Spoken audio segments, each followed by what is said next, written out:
और यहाँ हम पढ़ाई कहाँ पढ़ रहे हैं? हम संगम युगी शूटिंग काल में पढ़ाई पढ़ रहे हैं, जहाँ 5000 वर्ष के ब्रॉड ड्रामा की शूटिंग होती है,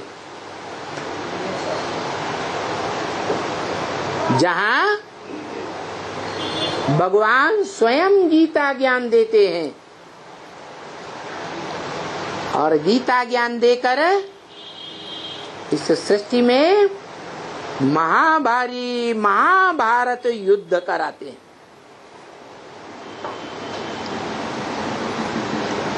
बताते हैं कि इस युद्ध में सबको पसार होकर जाना पड़ेगा।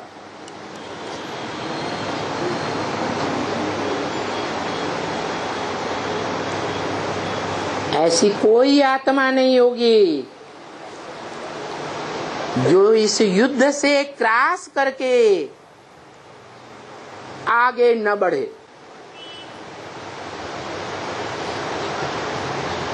तो बताया मुरली ब्रह्म वाक्य में, gateway to heaven is Mahabharat. स्वर्ग का गेट महाभारत युद्ध है। स्वर्ग में जाना है तो किस गेट से जाना पड़ेगा? महाभारत युद्ध से पसार होना पड़ेगा। ये सत्य असत्य की लड़ाई है। क्या? धर्म और अधर्म का युद्ध है। दुनिया में अनेक प्रकार के जब धर्म फैल जाते हैं धर्म पिताओं के द्वारा, तब भगवान आकर गीता ज्ञान सुनाते हैं। सर्वधर्मान परित्यज्य, क्या? सब धर्मों को त्याग दे। तो सब धर्म कलयुग के अंत में होते हैं या द्वापर के अंत में होते हैं? उन शास्त्रकारों को तो बेचारों को पता ही नहीं है। क्या? उन्होंने तो समझ लिया कि द्वापर के अंत में महाभारत युद्ध हुआ और भगवान कृष्ण 16 कला संपूर्ण द्वापर के अंत में आ गए। बेचारे शास्त्रकार यही भूल गए कि हम विकारी मनुष्य हैं। विकारी मनुष्यों की बुद्धि विकारी होती है। विकारी बुद्धि बार बार भूल करती है। मनुष्य से ही भूल होती है या देवताओं से? तो बेचारे शास्त्रकार मनुष्य भूल गए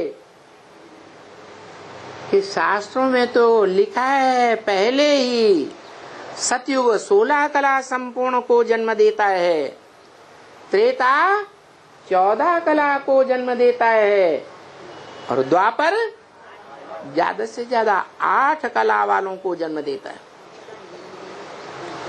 और तब से तेजी से कलाएं गिरती हैं, क्योंकि कर्म इंद्रियों से कर्म करने लग पड़ते हैं।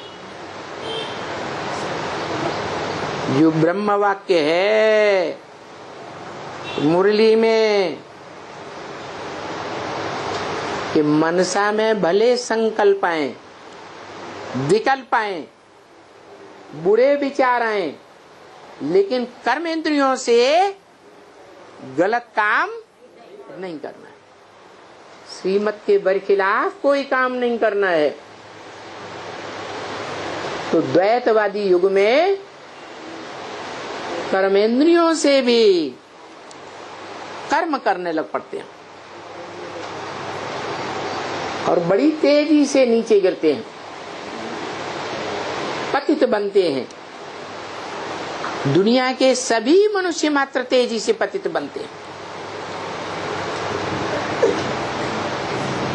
तो बताया इस पतन को कोई अंतिम चरम सीमा भी होती होगी या नहीं है? इस पतन की भी एक अंतिम सीमा है। वो अंतिम सीमा आने से पहले ही वो आत्माओं का बाप इस मनुष्य सृष्टि में आ जाता है। क्या आ जाता है? या दुनिया में जैसे बच्चा आ जाता है जन्म लेकर, ऐसे आ जाता है प्रत्यक्ष रूप में या गुप्त रूप में आता है? दुनिया में भी बच्चा पहले गर्भ में, फिर गर्भ जब परिपक्व बनता है, बाप का डाला हुआ जो सूक्ष्म बीज है वो धरणी रूपी माता में आकर के जब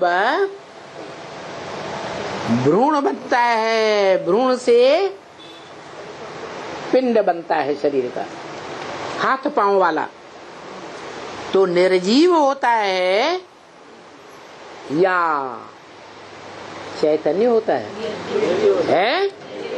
निर्जीव होता है।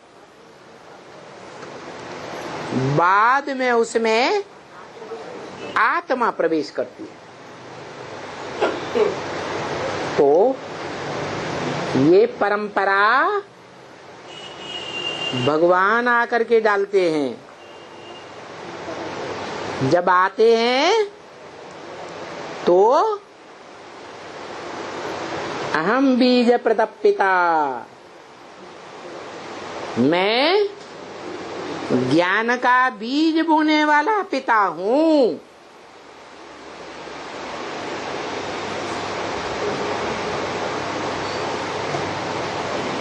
कौन सी आत्मा है? जिस आत्मा में पहले पहले ज्ञान का बीज डाला गया।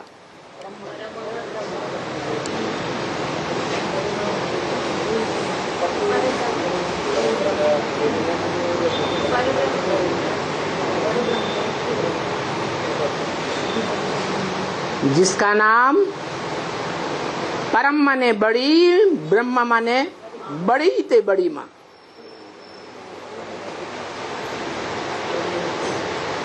ब्रह्मा नामधारियों में भी सबसे बड़ी माँ।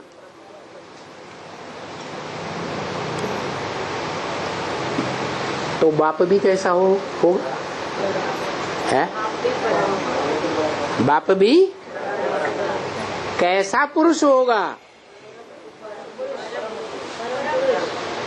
परम ब्रह्म बड़ी ते बड़ी माँ, बड़े ते बड़ी माँ का रूप है कार्य करने के आधार पर। क्योंकि शास्त्रों में काम के आधार पर नाम पढ़ते हैं। इसकी शुरुआत भी वो बापों का बाप आकर करता है। बोलता है मैं जिस तन में भी आऊंगा उसका नाम ब्रह्म रखता हूं।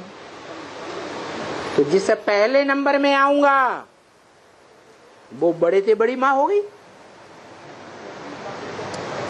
दुनिया में भी क्या होता है, खास भारत में देख लो।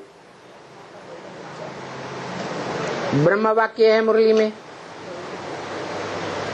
क्या भारत में पुरुष की एक स्त्री मर जाती है तो कहते हैं एक जूती गई, दूसरी लेते हैं, तीसरी लेते हैं, चौथी लेते हैं।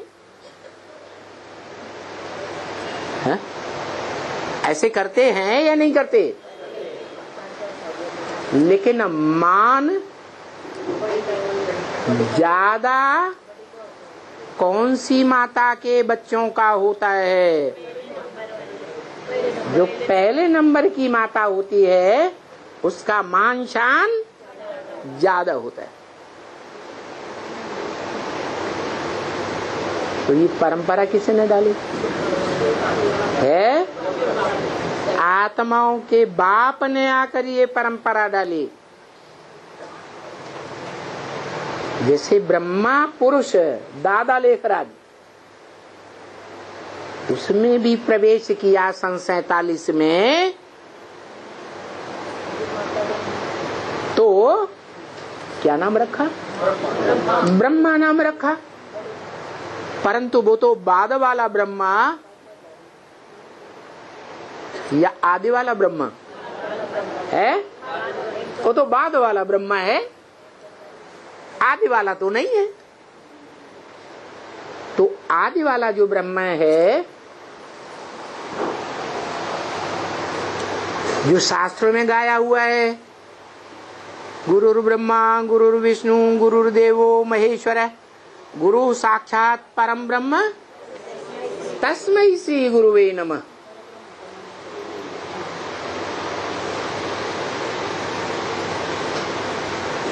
वो बड़े ते बड़ी माता जिसे परम ब्रह्म नाम दिया गया, वो बच्चों के रहने का स्थान है, मूल स्थान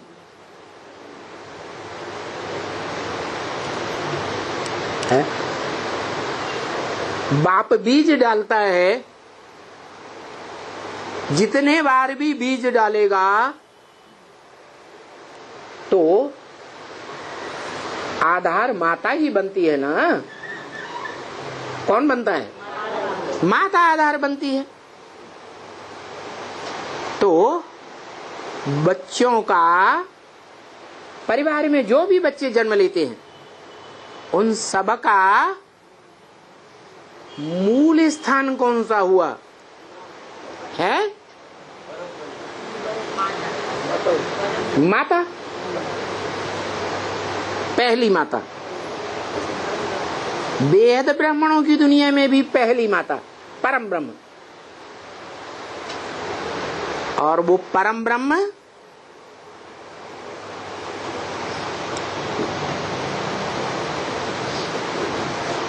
पांच सौ 700 करोड़ मनुष्य आत्माएं हैं।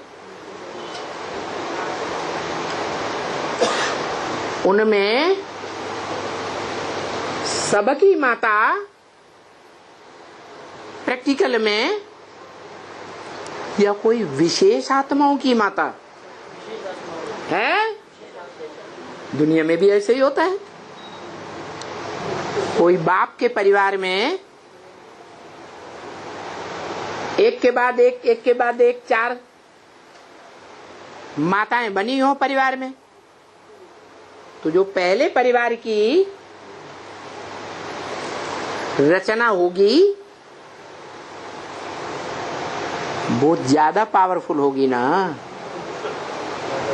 क्यों ज्यादा पावरफुल होगी? है?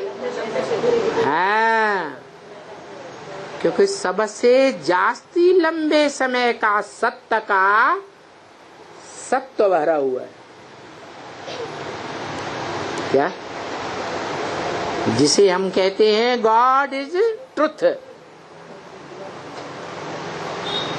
एक भगवान ही सत्य है, एक ही सत्य है।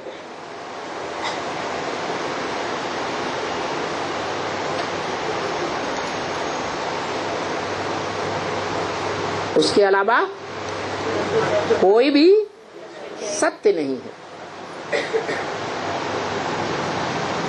तो इस मनुष्य सृष्टि में भी वो एक ही पुरुष है। पुरु माने शरीर रूपी पुरी, और श माना शयन करने वाला। एक ही आत्मा परम पुरुष है। किस आधार पर? जो इस सारी मनुष्य सृष्टि के चक्र का ज्ञाता है। पूरे परिवार का ज्ञाता कौन होता है? बाप होता है। वो आत्माओं का बाप है क्या? देहधारी मनुष्यों का बाप नहीं, लेकिन देहधारी आत्माओं को वर्षा देने वाला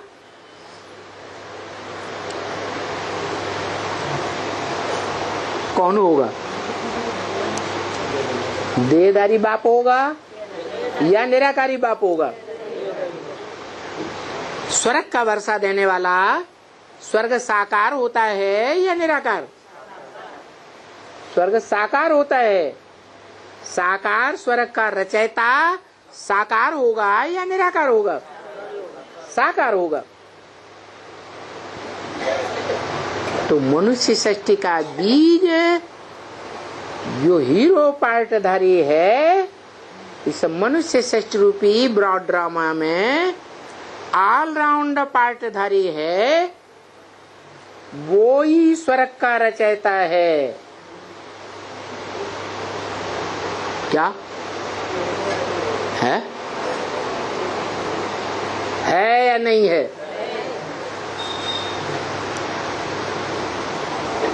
आंखें बड़ी बड़ी हो रही हो तो अभी बता दो।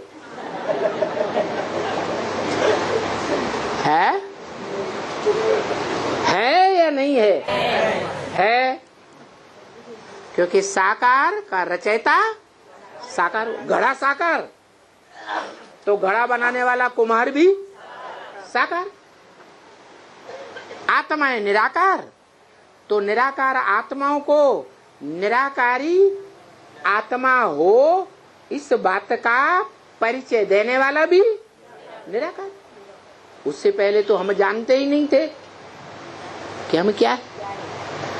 तो निराकार से निराकारी वर्षा मिलता, साकार से साकारी स्वर्ग का वर्षा मिलता। लेकिन जो साकारी स्वर्ग का वर्षा देने वाला बाप है मनुष्य सृष्टि का,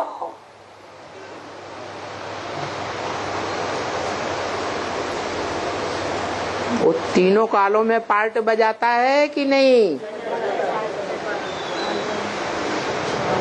कलह क्लेश वाले तमो प्रधान युग में भी सुख दुख लेने और देने का पार्ट बजाता है या नहीं? तो जो दुख देता है, जो सुख लेता है, दुख लेता भी है देता भी है, तो दुख लेने और देने के टाइम पर अज्ञानी कहा जाएगा कि ज्ञानी कहा जाएगा? है? अज्ञान से दुख और ज्ञान से सुख होता है। तो जो अज्ञानी है मनुष्य सृष्टि का बीज बाप,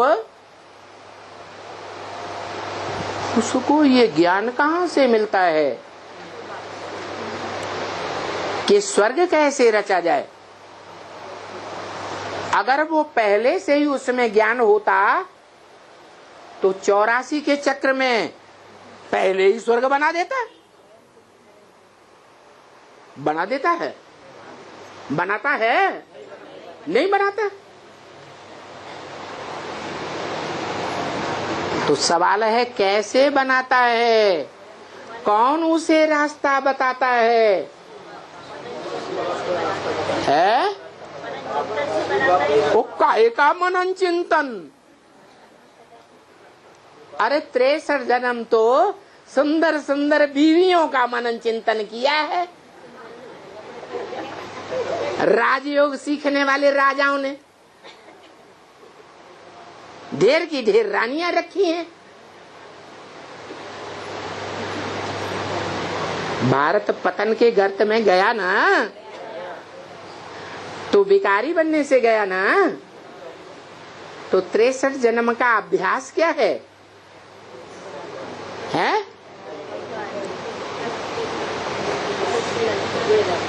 भिखारी बना, अज्ञानी बनाना, तो वो ज्ञान कौन देता है उसे? जो स्वर्ग का रचयिता दूसरे धर्म वाले भी गाते हैं, हेवनली गॉडफादर।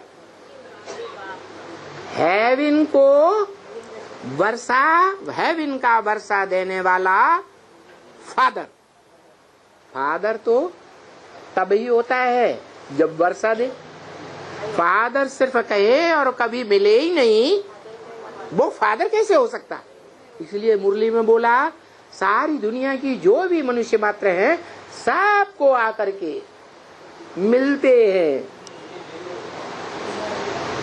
कोई को आंखों से, ज्ञानेंद्रियों से, कोई को कर्मेंद्रियों से भी मिलते हैं, कोई को 11वीं इंद्रिय मन से साक्षात्कार हो जाता है, कोई को तीक्ष्ण बुद्धि होने के कारण पता चल जाता है कि यही बाप हो सकता है, कोई दूसरा बाप नहीं हो सकता। तो ये अखबारों से जान लेते, देखते नहीं ना, कौन सा टीवी में देखेंगे, मिलता सबको है। तो सवाल यही है कि स्वर्ग का रचयिता कौन? एक या दो? रचयिता तो बाप ही कहा जाता है,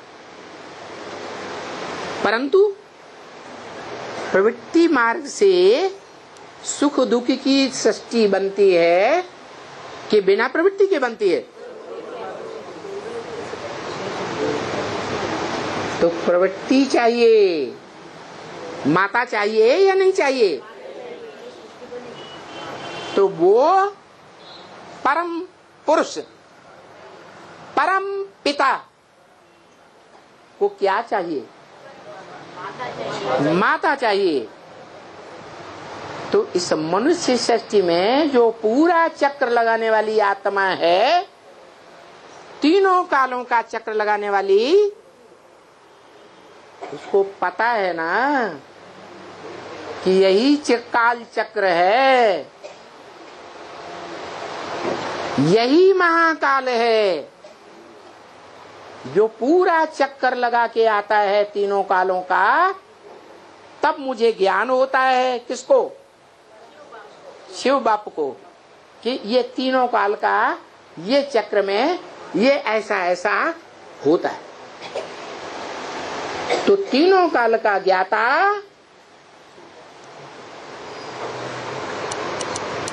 महाकाल को जानता है या नहीं जानता? जो महाकाल रुद्र कहा जाता है, जिस रुद्र के द्वारा अविनाशी रुद्र ज्ञान यज्ञ की शुरुआत होती है। कैसा ज्ञान यज्ञ? विनाश नहीं होता। सतयुग त्रेता में भी सार रूप में ज्ञान रहता है, द्वापर कलयुग में भी वो महाकाल मरता नहीं, वो द्वापर के आदि में जो वेद लिखे तो वेद व्यास कहा जाता। वेदों में भी पहले श्रीमद् भगवत गीता की रचना हुई। तो गीता में भी लिखा है क्या? व्यास प्रसादात्। ज्ञान किसके प्रसाद से, प्रसन्नता से मिला? व्यास की प्रसन्नता से। वही व्यास उन वेदों का, गीता का व्याख्याकार बनता है।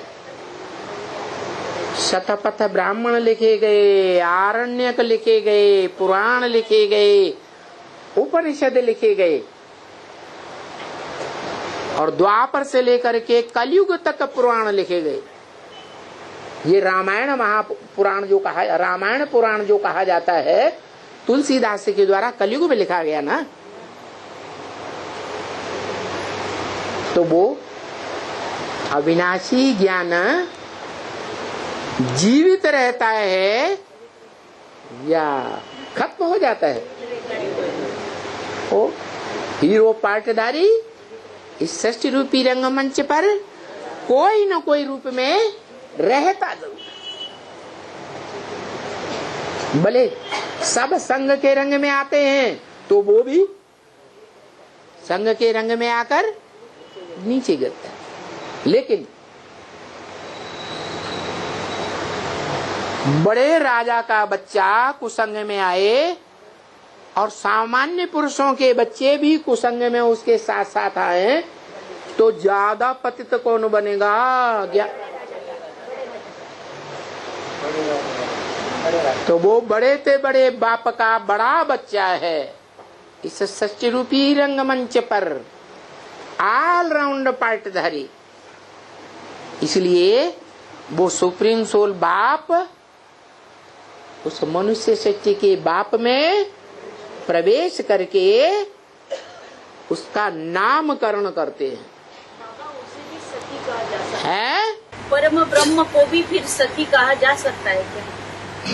जैसे पार्वती को अपन सती कहते, वैसे परम ब्रह्म को भी सती कहते। बीच में बोलना जरूरी है। पार्वती का पूर्व जन्म सती था या वो जन्म सती था? तो पार्वती नाम क्यों दे रहे हो? पार लगाने वाली पूर्व जन्म वाली सती थी या वो है? सती माने सत्य को धारण करने वाली। दुनिया का बड़े से बड़ा सत्य है ज्ञान, नहीं ज्ञान सर्वसम पवित्रम ही विद्यते। इस दुनिया में ज्ञान के समान, ईश्वरीय ज्ञान के समान कुछ भी पवित्र नहीं है।